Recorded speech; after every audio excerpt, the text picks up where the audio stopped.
রাজকন্যা নন্দিনী ফুলের বাগানে হাঁটছে। কমলা তার পাশে দাঁড়িয়ে ফুলের বাগান পরিষ্কার করছে। হঠাৎ হঠাৎ নন্দিনী কমলার দিকে তাকায়। তোমার নাম কি? আমার নাম কমলা, রাজকন্যা। তুমি কি আমার বন্ধু হবে? আমি আমি তো একজন দাসী। মানুষ কি জন্ম দিয়ে মাপা হয় নাকি হৃদয় দিয়ে?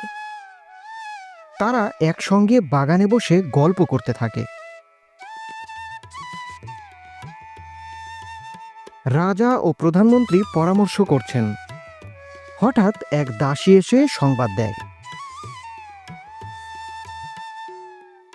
এটা কিভাবে সম্ভব? তাকে ডাকো।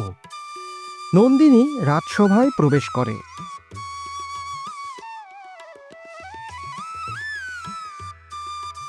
নন্দিনী, তুমি কি সত্যি এক দাসীর সঙ্গে বন্ধুত্ব করেছো? হ্যাঁ বাবা, ভালোবাসা ও বন্ধুত্বে উঁচু নিচু কিছু নেই। কমলা আমার প্রকৃত বন্ধু। কিন্তু রাজকন্যা, এটা তো রাজ পরিবারের নিয়মের পরিপন্থী। নিয়ম বদলানো যায়, কিন্তু সত্যিকারের বন্ধুত্ব বদলায় না।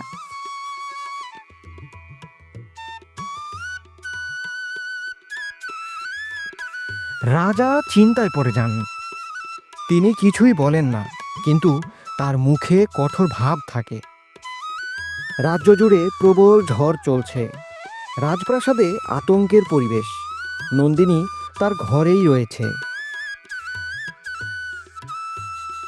হঠাৎ তার ঘরের পাশে বড় গাছটি ভেঙে পড়তে শুরু করে। রাজকন্যা, সাবধান! কমলা ছুটে এসে নন্দিনীকে ধাক্কা দিয়ে সরিয়ে দেয়। গাছটি পড়ে যায়।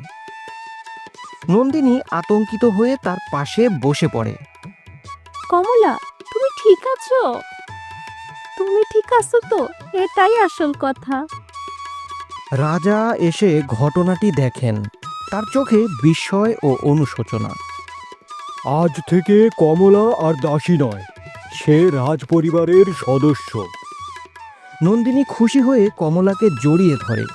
অন্য রাজকর্মচারীরাও আনন্দ প্রকাশ করে। রাজপ্রাসাদের বাগানে নন্দিনী ও কমলা পাশাপাশি বসে আছে। চারপাশে রাজ্যের মানুষ উৎসব পালন করছে। দেখলে, বন্ধুত্বের জয় সবকিছুর উপরে। হ্যাঁ, ভালোবাসাই আসল শক্তি। দূর থেকে রাজা হাসি মুখে মেয়েকে দেখেন। আকাশে পূর্ণিমার আলো ছড়িয়ে পড়ছে, যা তাদের বন্ধুত্বের মতোই উজ্জ্বল।